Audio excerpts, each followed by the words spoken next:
Ya es viernes y como todos los viernes, antes de las heladas, pues hay que hacerle un repaso a la información que durante 7 días, como es el nombre de este programa, hemos presentado aquí en los espacios de Sin embargo al aire y también en Estudio B. Tú vienes muy reposado, Obed, después de 2 semanas de vacaciones. Sí, ¿qué se siente tomar 2 semanas de vacaciones? No lo sé. Yo no, de verdad. No, pues me siento tranquilo, ya lo necesitaba una pequeña pausa y sobre todo estar con los pequeños antes de que entren a clases, Álvaro. Por aquí ya estamos listos para arrancar y antes de eso, pues igual en seguimiento a lo que publicaban, pues ahí un abrazo a toda la familia, seres queridos de Huemantzin, un gran abrazo, nuestras condolencias desde este espacio y pues ahora sí, listos para comenzar en esta edición de 7 días, efectivamente, en una semana, Obed, y usted que nos escucha y que nos ve, marcada por el fin, literalmente, de una era, el fin de un poder del Estado, de una etapa de uno de los 3 poderes del Estado, el Poder Judicial, que con la elección del 2025, el 1 de junio, pues se renovó por lo menos a la mitad, pero sí se renovó completamente la Suprema Corte de Justicia de la Nación. Y digo literalmente el fin de una era porque esta Suprema Corte de Justicia de la Nación, ahora presidida por Norma Piña, comenzó hace exactamente 30 años, poquito más de 30 años, con el gobierno de Ernesto Zedillo, y la manera en cómo termina no es la mejor. No termina con las multitudes aclamando a los ministros, a la propia Norma Piña. Las que decían que los apoyaban, ¿no? Claro. Los aplausos que recibió en el salón de plenos de la Corte, pues es los empleados y se entiende, habrá gente que se quede sin trabajo, ojalá que pronto encuentren pues una nueva manera de vivir de manera honesta. Los que no van a tener problemas son los ministros, Obed, porque finalmente no solamente en un cargo como ese se logra tener no solo una buena vida, sino capacidad de ahorro. No creo que ellos al renunciar, al no contender en la elección, se aseguraron una pensión de por vida prácticamente. Vitalicia. Exactamente, que se conoce pero si usted la busca como pensión no la va a encontrar porque a partir precisamente del cambio de Zedillo cambia el nombre de haber por retiro, que los hechos es prácticamente una pensión de vitalicia. Pensión. También, entre otras razones, por eso la Corte termina como comenzó, con privilegios, con la defensa de intereses facciosos, con la defensa de los intereses de las élites. De hecho, por eso nace la Suprema Corte de Justicia de la Nación con Ernesto Zedillo, Obed. Y es importante repetir, insistir, aunque pueda parecer monótono, que termina una etapa del Poder Judicial en México. Y hay que puntualizarlo tanto como lo hemos puntualizado aquí, el dato histórico fundamental de la disminución de la pobreza. Hoy tiene fin esta etapa del Poder Judicial de la Federación y de la Suprema Corte, y es oportuno en ese sentido, Obed, hacer un repaso de cómo nació y cómo murió, porque estamos asistiendo a los funerales propiamente de la Corte. Faltan exactamente 8 días. Exactamente 8 días. El 1 de septiembre entra la nueva Corte, la Corte electa democráticamente mediante urnas. Esta Corte que será reducida a 9 integrantes precisamente, y que a diferencia de los actuales integrantes no tendrán el salario que tienen y otras cuestiones, tendrán tiempos para resolver legalmente distintos asuntos, entre ellos, por ejemplo, los adeudos fiscales, que pues, prácticamente pateó esta Corte, adeudos fiscales de Salinas Pliego, de empresas como Pegasus y demás, adeudos al SAT. Lo que van a tener que hacer es resolverla, y el tiempo es de no más de 6 meses, Álvaro. Sí, pues sí, no años y años y años de litigios para no pagar impuestos.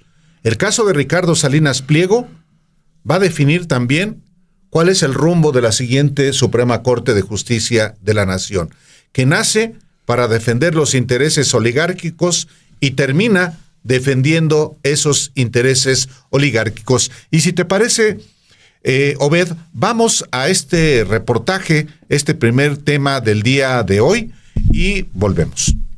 La Suprema Corte de Justicia de la Nación, creada por Ernesto Zedillo mediante un acto considerado despótico al destituir a todos los ministros y nombrar a sus afines, culmina 3 décadas de alineamiento con el Poder Ejecutivo. Bajo la presidencia de Norma Piña Hernández, se convirtió en una fuerza opositora a los gobiernos de Andrés Manuel López Obrador y Claudia Sheinbaum. La sesión del 19 de junio, cuando los ministros resuelvan las impugnaciones de organizaciones del magnate Claudio X González Guajardo a las 2 magistraturas del Tribunal Electoral del Poder Judicial de la Federación que fueron electos el 1 de junio, marcará el fin de la Suprema Corte de Justicia de la Nación instaurada por Zedillo. Esta reforma judicial, aprobada con el apoyo del PAN durante la crisis económica de 1994, permitió colocar a ministros, magistrados y jueces afines. Durante 2 décadas, la Suprema Corte de Justicia de la Nación vio a López Obrador como su principal adversario, desde el desafuero de 2005 impulsado por Mariano Azuela Huitrón en complicidad con Vicente Fox, hasta la anulación de sus reformas por la mayoría de ministros liderados por Norma Piña Hernández. Esta última, nombrada durante el gobierno de Peña Nieto, se alineó con la oposición y fue asesorada por intelectuales cercanos a Federico Reyes Heroles. Piña Hernández no promovió cambios para combatir el nepotismo y la corrupción en el Poder Judicial. En cambio, apoyó a la oposición para influir en las elecciones de 2024 y tras la derrota, intentó sabotear la reforma constitucional de López Obrador, enfrentándose a los poderes ejecutivo y legislativo. La Suprema Corte de Zedillo sobrevivió a los gobiernos de Fox, Calderón, Peña Nieto y López Obrador, con presidentes como Aguinaco Alemán, Góngora Pimentel, Azuela Huitrón, Ortiz Mayagoitia, Silva Mesa, Aguilar Morales y Saldívar Lelo de la Rea, hasta que Norma Piña Hernández asumió una postura abiertamente opositora. Por 3 décadas, la Suprema Corte favoreció a las élites políticas y económicas con decisiones que erosionaron su credibilidad. Un caso emblemático fue el del Fobaproa, donde Zedillo rescató a empresarios y banqueros. Fox, beneficiario del rescate, impulsó recursos legales para evitar auditorías y la Corte le dio la razón. En 1998, la Suprema Corte avaló el anatocismo, que es el cobro de intereses sobre intereses, favoreciendo a banqueros y perpetuando deudas. Otro fallo polémico fue el de la guardería ABC, donde murieron 49 niños. Aunque se comprobaron negligencias, no se sancionó a políticos priistas vinculados, incluida una prima de Margarita Zavala. Calderón reaccionó con enojo ante las críticas por la privatización de guarderías. En 2010, el ministro Saldívar, ponente del caso, fue víctima de un robo en su casa por parte de la Policía Federal de García Luna, quien también influyó en la Suprema Corte de Norma Piña Hernández al descongelar cuentas de la esposa de García Luna. La Corte también falló en casos como el del profesor indígena Alberto Patistán, a quien negó justicia tras 13 años en prisión, mientras amparó a secuestradores y un homicida. Además, rechazó transparentar declaraciones patrimoniales de funcionarios, incumpliendo mandatos constitucionales durante los gobiernos de Peña Nieto y López Obrador. La Suprema Corte de Justicia de la Nación de Zedillo no resolverá el adeudo fiscal de Ricardo Salinas Pliego, que asciende a 74,000 millones de pesos, cuya resolución fue retrasada por el ministro Aguilar Morales. Este y otros casos quedarán en manos de la nueva Corte, cuyos integrantes, elegidos por voto popular, buscarán terminar con la corrupción y aplicar la ley sin privilegios.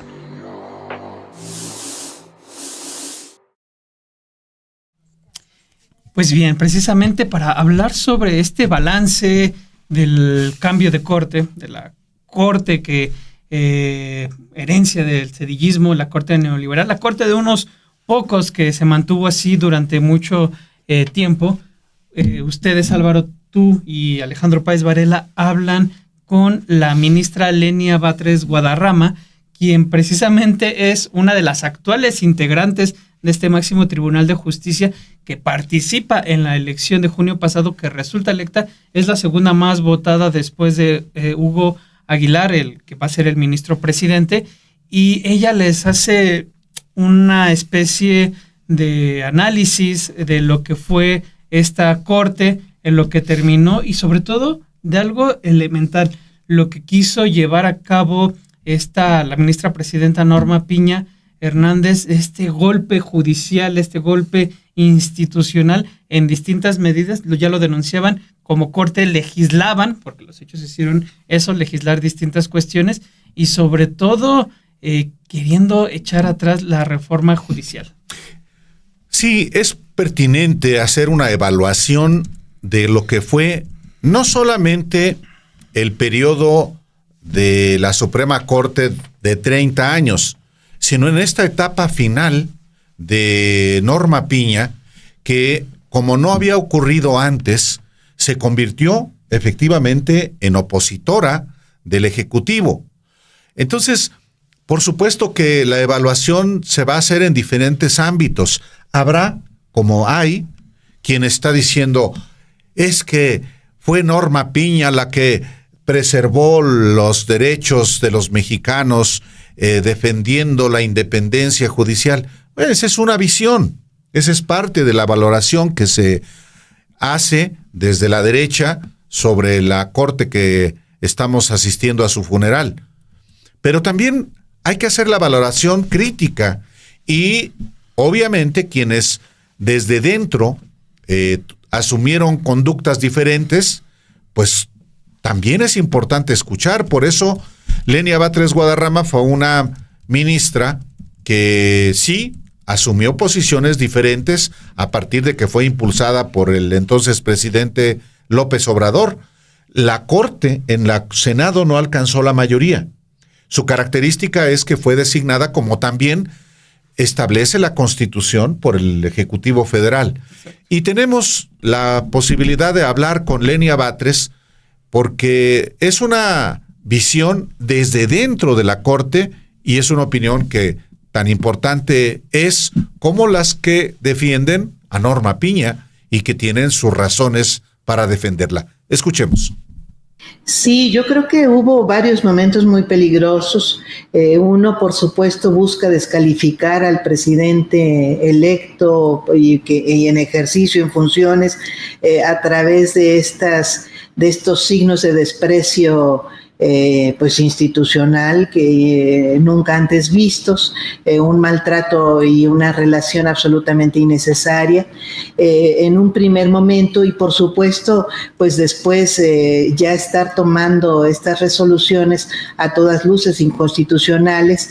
Bueno, llegamos a un momento incluso totalmente fuera de serie en la lógica misma del Poder Judicial mexicano, que fue pues este momento que se da el 5 de noviembre del año pasado, cuando discutimos pues algo inédito que nunca en la doctrina jurídica mexicana pudo haberse concebido, que era discutir, que la Corte discutiera si una reforma constitucional era constitucional.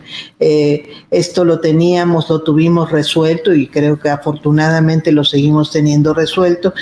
No puede la Corte exceder el marco constitucional y por lo tanto no puede ser más que garante de que la legalidad se encuentre conforme a la constitucionalidad, pero no puede inventarse que la Constitución esté conforme a la Constitución porque entonces se inventa una Constitución la propia Corte y no tenemos nosotros esa facultad y por supuesto que haberlo hecho pues sí efectivamente habría sido pues una especie de golpe de Estado y no institucional pues por medio de un poder judicial que ha sucedido sucedido en otros países. Pero hubo esos momentos, hubo otro momento que yo no sé si recuerden, en el que se filtró un proyecto del ministro Aguilar, del ministro Luis María Aguilar, que ya estaba proponiendo la destitución del presidente. Por supuesto, él mismo lo retiró y dijo no, era solamente un proyecto que ya después desechamos. Pero estaban midiendo la reacción pública, midiendo, porque finalmente si esto pudo suceder en otros países fue porque el Poder Judicial, porque se fue aceptando que los poderes judiciales usurparan la legalidad misma, la constitucionalidad. También, Álvaro, ustedes hablan con Yasmín Esquivel, la otra ministra que se integra la actual composición de la Suprema Corte de Justicia de la Nación, quien también se va a las urnas, es decir, decide entrar a la elección judicial, una de las 3 que resultan electas en este proceso que aún estaban en funciones, la otra es Loreta Ortiz Alf, y ustedes hablan con Yasmín Esquivel, quien les describe precisamente lo que a su parecer fueron los principales errores en los que incurrió la ministra Norma Piña. Habla de esto que ustedes lo expusieron como pocos en relación a cómo se fue cooptando por estos grupos de poder con los que incluso se reúne. Recordemos que ella lo reconoce, tiene una reunión con magistrados electorales en la casa del ministro José Luis Alcántara Carrancá, y en esa reunión está nada más y nada menos que Alejandro Moreno Cárdenas, el dirigente nacional del PRI. Y también hubo reuniones de la propia Norma Piña en la casa de Federico Reyes Heroles, este escritor vinculado pues a intereses no solamente políticos del PRI, del PAN, sino intereses energéticos, y su hija, que es mano derecha de Norma Piña.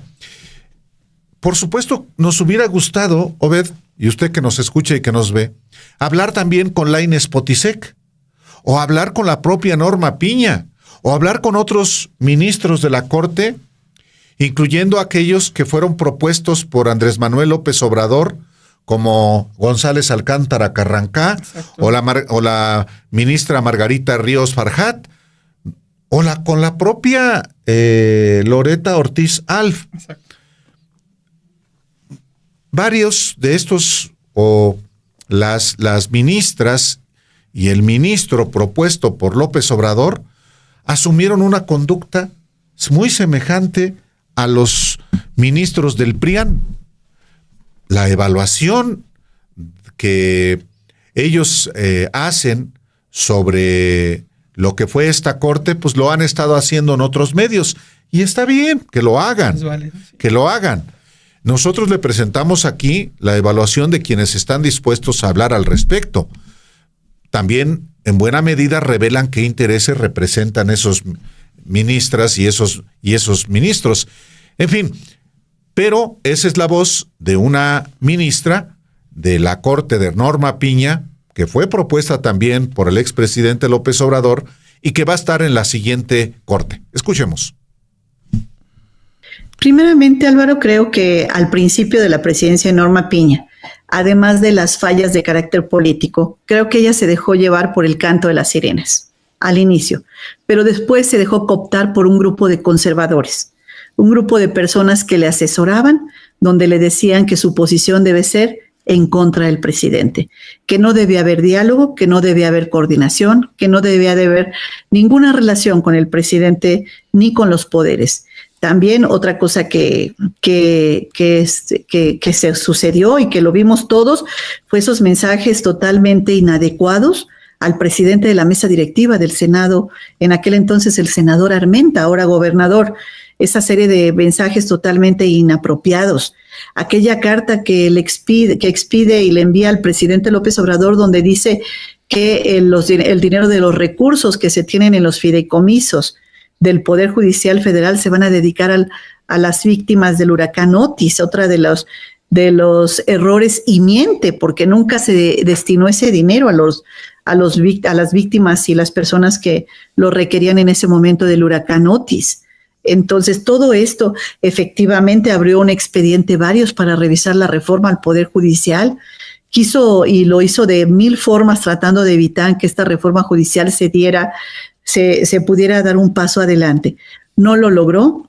Lo único que logró fue que se convenciera más tanto las autoridades, el presidente López Obrador, que emite la iniciativa, las cámaras locales, la Cámara Federal y el Senado aprueban esta reforma, convencidos totalmente que no podíamos seguir el Poder Judicial en manos de esta persona, que es Norma Piña, y de este grupo que estaba en contra abiertamente del Poder Ejecutivo y del Poder Legislativo inclusive. Solamente se reunía con unos cuantos, como usted lo acaba de señalar. Me parece totalmente inapropiado que se vaya a cenar y que convoque a los magistrados para que esté ahí presente el líder de un partido político opositor al gobierno federal. ¿Por qué no lo recibió en la oficina? En la corte, donde hay cámaras por todos los pasillos. Desde que usted llega hay cámaras pues ahí se recibe a las personas cuando quieren ver sus asuntos o cuando tienen alguna inquietud, se les recibe en la corte. Yo no sé qué necesidad hay de irse a una casa a hacer una cena en la casa de otro ministro, a hacer una cena, y después dijo el ministro que él no sabía para qué le habían pedido prestada la casa. En fin, todos esta serie de situaciones.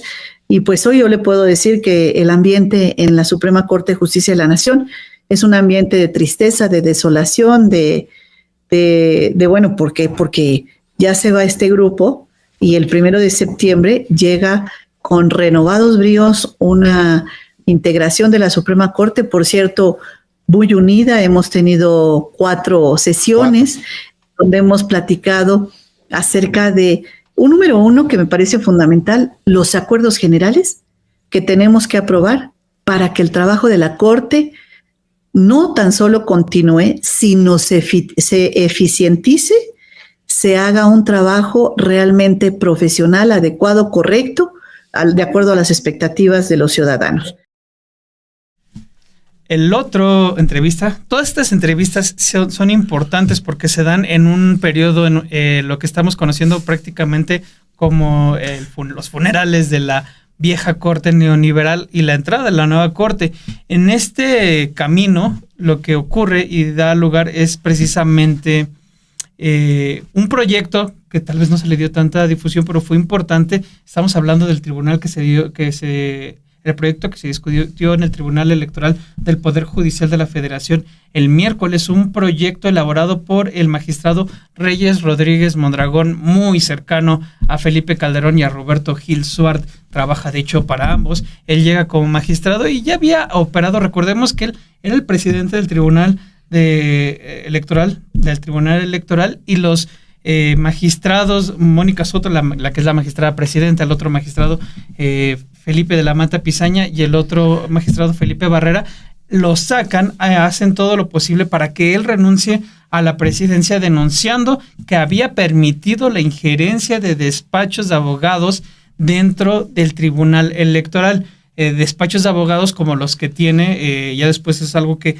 fuimos reporteando, despachos de abogados similares a los que tiene, por ejemplo, Roberto Gil Suart, con quien él trabajó cuando era Roberto Gil Suart el jefe de la oficina de presidencia. Secretario particular de Felipe Calderón Hinojosa.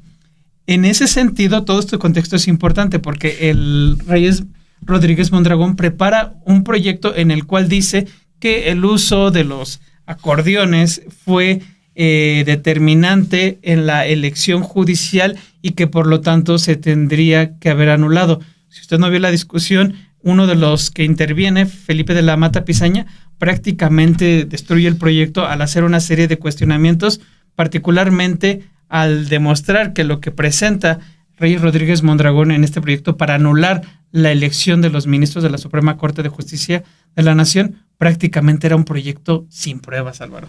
Sí, no minimicemos lo que estamos viendo en México en estos días. No es ocioso decir que estamos viviendo días históricos, porque no es solamente el fin de una Suprema Corte de Justicia de la Nación que nació hace 3 décadas. Es una recomposición completa del Estado mexicano. Hay, por supuesto, los malquerientes, la derecha que dice que es el fin de la república y estamos en una dictadura. Pues esa es una visión que, sin embargo, choca con la realidad. La otra parte, en efecto, es un cambio trascendental, histórico, y hay unas nuevas lógicas en este país. Hacer una revisión de lo que está pasando en México es obligado. Insisto, es histórico.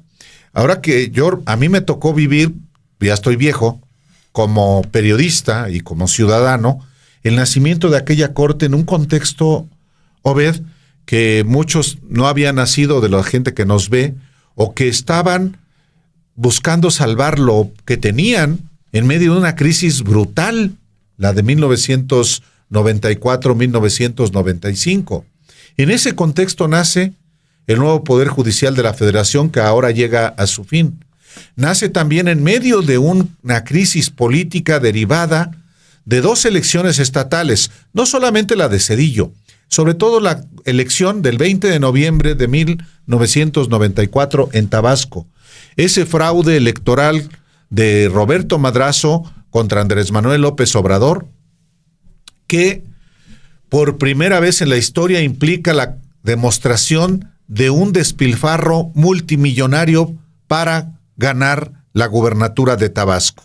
241 millones de pesos, cuando el tope de gastos no llegaba ni a 5 millones de pesos, para que usted dimensione. Y entonces se genera un conflicto en Tabasco que es prácticamente paralelo al nacimiento de la Suprema Corte de Justicia de la Nación, que ahora muere. Y en Chiapas hay otro fraude electoral en el mismo año en el que se produce el levantamiento armado del EZLN en 1994. Así es que, por eso pido que no se minimice la dimensión histórica de lo que hoy estamos viviendo, porque es cerrar una etapa de México y de los poderes y de la manera en cómo se entiende también la política, el gobierno, el servicio público y también la relación entre los poderes y la sociedad.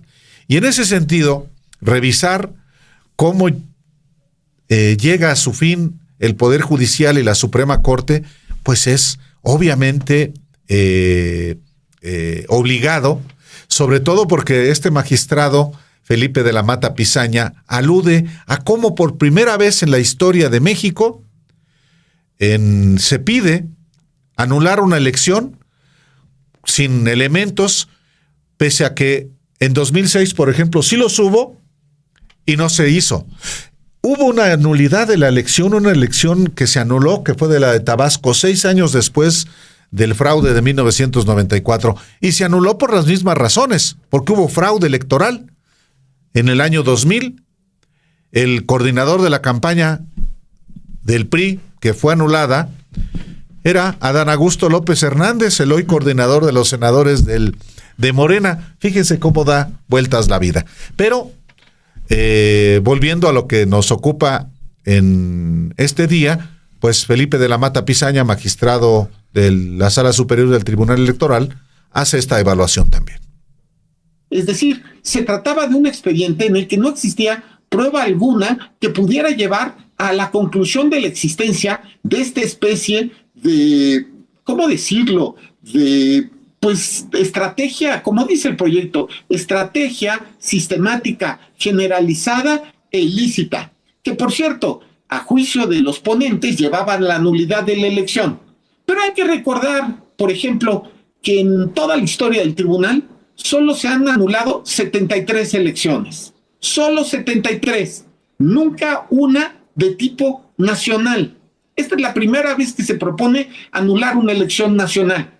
Hay que recordar, por ejemplo, la elección del año 2006, donde se acreditó fehacientemente que el presidente de la República intervino de manera ilícita, donde se acreditó fehacientemente que hubo dinero del empresariado en contra de uno de los candidatos, donde se acreditó fehacientemente que hubieron campañas negras ilícitas y donde estaba además empatada la elección. Y sin embargo, no se anuló la elección.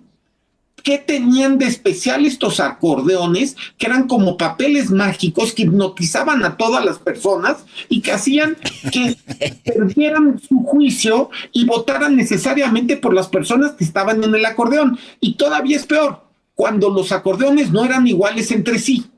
Era un expediente sin pruebas, así de claro, sin racionalidad alguna. A ver, Álvaro, tú me comentabas la otra vez que identificaste que ahí hay un pleito muy particular entre los ahí residuos de la derecha, o que lo que queda de esta derecha que se trata ahí de agrupar, aglutinar en aras de tener un proyecto político hacia 2027, pero particularmente hacia 2030. A ver, cuéntanos qué es lo que sucede ahí. No, lo que pasa es que a veces también dejamos de observar a la derecha, y la derecha es un sector muy numeroso en México, son millones. Y claro, protagonizan de pronto diferentes pleitos porque hay diferentes dimensiones. La derecha en México es la misma derecha, una más radical que otra, una más rabiosa que otra, hay una derecha intelectual que son pues los propios pensadores que fabricaron, por ejemplo, a Xóchitl Gálvez. Esa derecha muy acomodada al PRIAN, pues está muy activa, no deja de estar activa a pesar de sus derrotas culturales, de sus derrotas históricas. Y hay otra que se mueve de manera diferente. Por ejemplo, la que representa a Eduardo Verástegui, que es un personaje que hace ostentación de su catolicismo, pensando que con eso la gente que profesa la religión católica en México se va a ir con él.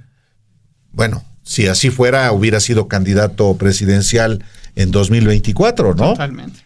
Ahora anda construyendo su partido político. Dice la ultraderecha, es la misma derecha de Claudio X González, la misma derecha del PRI, la misma derecha del PAN. Pero hoy protagonizan también, porque finalmente desde ahora está una disputa por el voto conservador, pues es por esos 20 millones de votos que ganó Xóchitl Gálvez y el partido Movimiento Ciudadano, que son finalmente los que se disputan este voto conservador, el PRIAN y el PRIAN naranja, y ahora con nuevos protagonistas, entre ellos el partido que construye actualmente Eduardo Verástegui, que por cierto, uno dice, y conste que nosotros nos dedicamos a esto. ¿Quién ha visto a Eduardo Verástegui en una plaza pública? En algún lugar diciéndole, oiga, lo invito a afiliarse a mi partido, Viva México. Unos minutos cuando fue a presentar su registro como candidato independiente, y eso fue como candidato independiente de Viva México, ¿no? No, entonces, bueno, pero es muy interesante ver cómo está hoy discutiendo pública y abiertamente con otras expresiones de la derecha, de manera particular con la alcaldesa de Cuauhtémoc, una Sandra Cuevas, o la sucesora de Sandra Cuevas, muy parecidas las dos, en esta alcaldía muy importante de la Ciudad de México, que a lo mejor usted que vive allá en Tecate, Baja California, dice, ¿y a mí qué me importan Cuauhtémoc? O usted que vive en Tizimín, en Yucatán, o en Tlajomulco, en Jalisco, o en Ciudad Valles, en San Luis Potosí. Bueno, parte de las expresiones de la derecha que está organizándose para disputarse el voto conservador. Pero estos días recientes, Obed, ha sido hasta divertido ver cómo Eduardo Verástegui y Alessandra Rojo de la Vega, la alcaldesa de Cuauhtémoc, pues se dan con todo, porque Alessandra Rojo de la Vega, por cierto, ha convocado para el 31 de agosto una manifestación en la Ciudad de México para mostrar cómo la resistencia ante la 4T. Ella quiere ser jefa de gobierno y quiere ser presidenta de la República. Pero Eduardo Verástegui quiere ser presidente de la República también. Alguien que se considera súbdito de Donald Trump. Entonces, como parte de esta disputa, bueno, Enrique Krause dice que de Alessandra Rojo de la Vega es uno de esos liderazgos que van a recuperar la República ahora que está muerta. Bueno, está bien. Krause, como con Xóchitl Gálvez, pues apoya a Alessandra Rojo de la Vega, y el desafío viene de Eduardo Verástegui, y entonces ellos y sus prosélitos protagonizan actualmente un agarrón que vale la pena verlo y documentarlo, como es el caso de este trabajo. La derecha en todas sus tonalidades se encuentra sumergida en un conflicto que detonó cuando el actor Eduardo Verástegui, quien busca crear el partido político Viva México, haciendo ostentación a su catolicismo y su adhesión ideológica a Donald Trump, cruzó críticas con Alessandra Rojo de la Vega, la alcaldesa de Cuauhtémoc. Como parte del pleito, Verástegui y la alcaldesa Rojo de la Vega han cruzado descalificaciones llamándose charlatanes, corruptos, enfermos, intolerantes, traidores, fanáticos, farsantes y vendidos. El choque incluso ha alcanzado a la ex candidata presidencial Xóchitl Gálvez y a la senadora Lili Téllez, en lo que representa la disputa por la agenda y el voto conservador del país. Alessandra Rojo concitó críticas desde la misma derecha cuando llamó enfermo a Verástegui por convocar a rezar el rosario, una oración católica que no a toda la derecha le gusta. ¿A alguien más se le hace sumamente enfermo este cuate? Casi me dan más miedo estos que los delincuentes, escribió Rojo de la Vega en sus redes sociales el 18 de agosto en referencia a Verástegui, quien le respondió también por redes sociales. Alessandra, lo verdaderamente enfermo no es rezar el rosario ni defender la vida, la familia y la fe que nos dio identidad. Lo enfermo es atacar a quienes creen en Dios, como si eso nos hiciera delincuentes. Y como lo dijeron nuestros mártires cristeros con valentía, yo también lo repito y lo invito a repetir. ¡Viva Cristo Rey! A partir de ese día, los proselitos de ambos se han confrontado sobre quiénes son los que representan a la derecha del país y han cruzado también calificativos. Irving Gatell, un proselito de Rojo de la Vega que se asume sionista y que justifica las matanzas del ejército de Israel contra habitantes de Gaza, criticó a Verástegui por pretender imponer el catolicismo a todas las personas y por hacerle el trabajo sucio a Morena. En la discusión intervino el consultor Cristian Camacho, quien organizó para el PAN en el Senado la firma de la Carta de Madrid con la presencia del fundador de Vox, Santiago Abascal. Los que perjuraban que Xóchitl derrocaría a López Obrador son exactamente los mismos que hoy lo repiten con Rojo de la Vega, sostuvo. Everardo Padilla, ex dirigente juvenil del PAN y ex diputado federal, apoyó también a Verástegui, pese a que llama opoficción a ese partido. La exdiputada federal del PAN, Teresa Castel, también condenó a la alcaldesa y hasta deslindó a su partido de ella. Incluso Alejandra Morán, de Chalecos Amarillos, se sumó a la respuesta de Castel contra Rojo de la Vega. Ante las críticas que le lanzaron, Verástegui las atribuyó a las redes sociales del PRI y PAN. Querida familia, juntos vamos a drenar el pantano. No caigan en la trampa de estos bandidos. Son los mismos mercenarios que estaban a sueldo cuando postularon a Xóchitl Gálvez. Ya nadie les cree.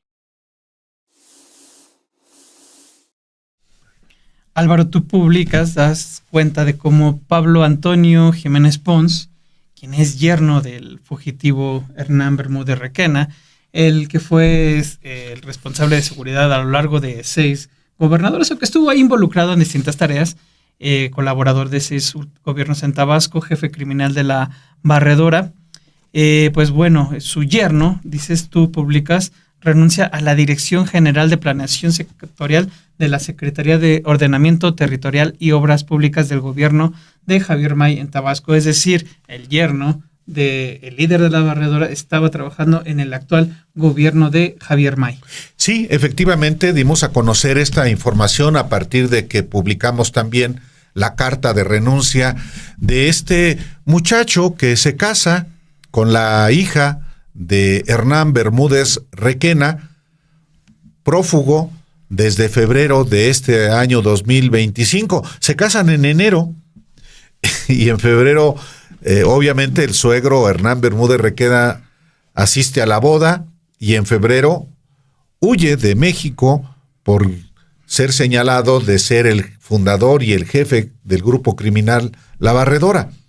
Se había mantenido en este cargo el yerno de Bermúdez Requena. Tiene vínculos delictuosos el muchacho. Yo no puedo decir eso.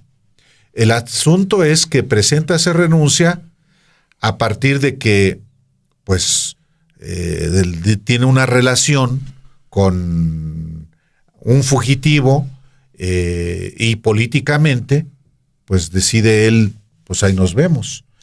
No sé si se la piden o él voluntariamente presenta su renuncia, pero forma parte de esta investigación que la Fiscalía del Estado de Tabasco realiza contra este grupo criminal La Barredora y que pues implica a muchos personajes vinculados a Adán Augusto López Hernández, el actual coordinador de Morena en el Senado, que encabeza un grupo político de Morena en Tabasco, antagónico al del gobernador Javier May.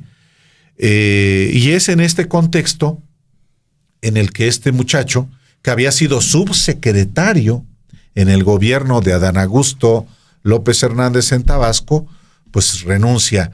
Pero es información que nosotros, por supuesto, difundimos porque es de interés público y porque tiene que ver con lo que está pasando en el estado de Tabasco. Así es que, si te parece, vamos a ver esta información. Pablo Antonio Jiménez Pons, yerno del fugitivo Hernán Bermúdez Requena, acusado de fundar y dirigir el grupo criminal La Barredora durante su etapa como secretario de Seguridad Pública de Tabasco, renunció a la Dirección General de Planeación Sectorial de la Secretaría de Ordenamiento Territorial y Obras Públicas del gobierno de Javier May.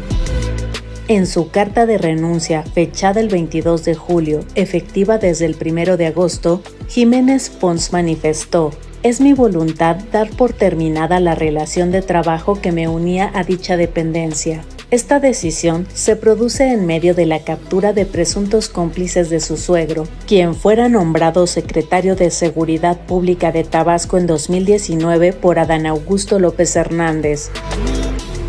Jiménez Pons, casado con la hija de Bermúdez Requena, fugitivo desde febrero de este año, un mes después de la boda, se había desempeñado como subsecretario de Planeación de la extinta Secretaría para el Desarrollo Energético durante el gobierno de López Hernández. Aunque su carta de renuncia no alude al problema judicial de su suegro, en el ámbito político tabasqueño se atribuye su decisión al parentesco. El grupo de López Hernández, actual coordinador de los senadores de Morena y presidente de la Junta de Coordinación Política del Senado, mantiene una confrontación con el del gobernador May y domina la mitad del Consejo Estatal de Morena, aunque ya no cuenta con representantes en el gabinete. Jiménez Pons era uno de los últimos allegados a Bermúdez Requena y López Hernández que permanecía en la estructura de gobierno de May. Entre los pocos que quedan figura Jaime Lastra, hijo del diputado federal del mismo nombre que llevó a Bermúdez Requena a Tabasco, quien se desempeña como secretario particular del secretario de la SOTOP, Daniel Casasus.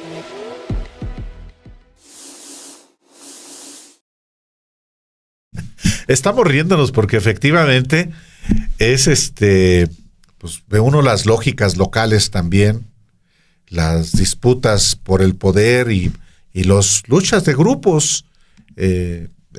También hay que verlo, tampoco hay que dramatizar.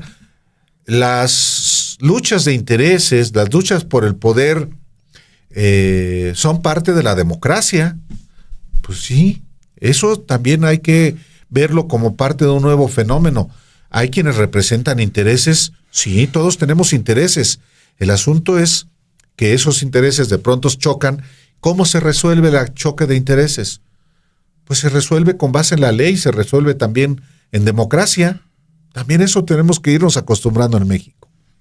Totalmente, Álvaro. Pues otro tema que es importante dar a conocer en los últimos días en distintas conferencias, ya la presidenta Claudia Sheinbaum Pardo ha cuestionado el hecho de cómo Estados Unidos, este doble discurso, primero por una parte y con la llegada del gobierno de Donald Trump, de calificar, considerar ya desde sus leyes a las organizaciones del narcotráfico como terroristas con todo lo que ello implica, pero al mismo tiempo vemos que con esta designación no ha cambiado su actuar de estar cazando a determinados capos de la droga, apresarlos, tenerlos ahí enfrente de un juicio y al final pues doblegarlos, someterlos a un acuerdo político tras el cual lo que vemos es pues le entregan la información que ellos quieren que les entreguen y posteriormente pues quedan en libertad. Ya ha pasado, por ejemplo, el Vicentillo, el hijo de Ismael El Mayo Zambada, Vicente Zambada, pues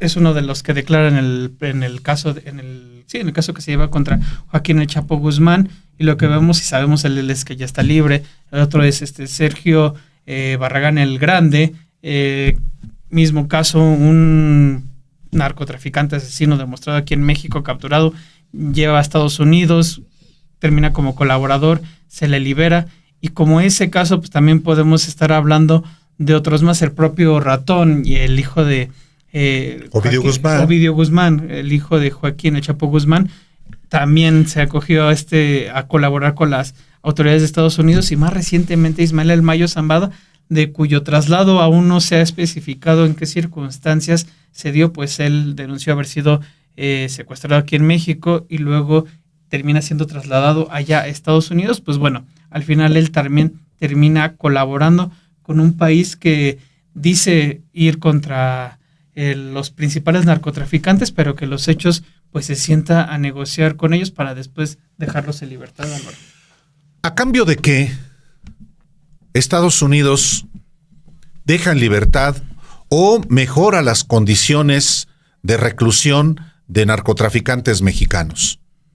A cambio de información, sin duda.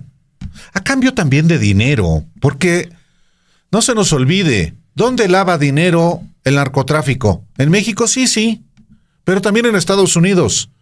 Los circuitos financieros estadounidenses sirven para lavar miles de millones de dólares. Un narco que tiene en México sus inversiones, los tiene también en Estados Unidos. De otra manera no se entiende cómo es que salen en libertad o mejoran sus circunstancias los narcotraficantes que son detenidos allá o extraditados por las autoridades mexicanas, como Ismael El Mayo Zambada o como el Ratón Ovidio Guzmán. Dicen los opositores en México que van a cantar, que canten, que digan quién los protege, que digan quiénes son sus cómplices en el negocio del narcotráfico. ¿Quién puede espantarse de eso? Que son de Morena, que sean de los que sean, que hablen. Hasta ahora no ha pasado eso. Lo que sí ha pasado es efectivamente este arreglo y bueno, si eso es para efectivamente debilitar y terminar con organizaciones criminales, qué bueno que así sea, que dejen de enviar armas a los terroristas como los estadounidenses dicen que son los cárteles en México, en México, para que dejen de hacer daño. En fin, pero este reportaje, Obed, es un reportaje justamente de los capos que en Estados Unidos, pues,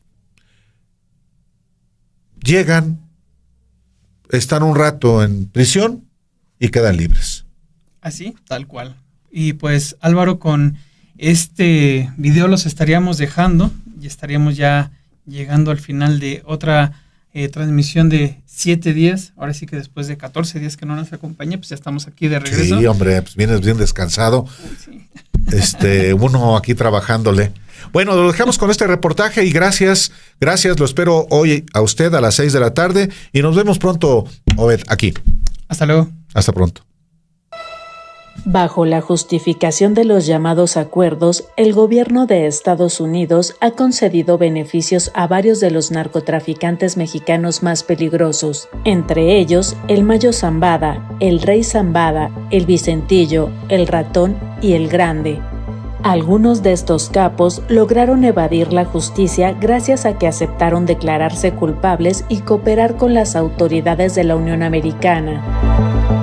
Uno de los casos más recordados es el de Francisco Rafael Arellano Félix, quien luego de cumplir solo 2 años en prisión en Estados Unidos, quedó en libertad y regresó a México, en donde un 13 de octubre de 2013 encontró la muerte mientras se encontraba en una fiesta que se llevó a cabo en un hotel de lujo ubicado en Cabo San Lucas, en Baja California Sur, evento al cual incluso asistieron personalidades del mundo del espectáculo y del deporte nacional.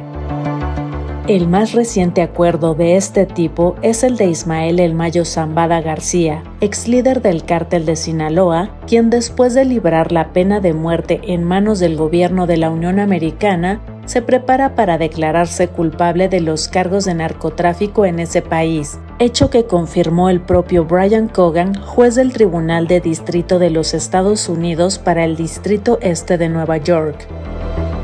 En febrero de 2020, The New York Times dio a conocer que Jesús El Rey Zambada, hermano mayor de El Mayo y operador del cártel de Sinaloa, quedó en libertad luego de que testificó en contra de Joaquín El Chapo Guzmán, ex líder del cártel de Sinaloa. Un año después, la Oficina de Control de Activos Extranjeros del Departamento del Tesoro de Estados Unidos dio a conocer que eliminó de sus listas a El Rey, hecho con el que éste quedó libre de cargos en la Unión Americana. En febrero de 2024, Jesús Vicente Zambada Niebla, alias El Vicentillo, hijo de El Mayo, fue fotografiado en el aeropuerto de Washington, Estados Unidos, listo para tomar un vuelo nacional. Aunque El Vicentillo estaba preso en la Unión Americana, medios internacionales informaron que solicitó la libertad anticipada y aunque se desconoce la fecha exacta de su liberación, en abril de 2022, el Departamento del Tesoro, a través de su sitio web, dio a conocer que Vicentillo fue eliminado de su lista negra de cabecillas del narcotráfico. El 9 de julio del presente año, Ovidio Guzmán López, hijo de El Chapo, y quien se encuentra preso en Estados Unidos desde 2023, se declaró culpable de los cargos de narcotráfico y lavado de dinero, en una especie de acuerdo de cooperación al que habría llegado con las autoridades de la Unión Americana, con el que entraría en un programa de testigos protegidos junto con su hermano Joaquín Guzmán López, quien también está preso en Estados Unidos, luego de entregar a Ismael El Mayo Zambada. En noviembre de 2021, Sergio Villarreal Barragán, alias El Grande, quien se desempeñó como lugarteniente en el cártel de los Beltrán Leiva, salió de la lista negra del Departamento del Tesoro de Estados Unidos luego de que llegó a un acuerdo con las autoridades de ese país para vincular a Genaro García Luna, exsecretario de Seguridad Pública de México, con el narcotráfico, con lo que quedó libre de cargos pese a que durante su vida criminal secuestró, torturó y descuartizó a más de 90 personas.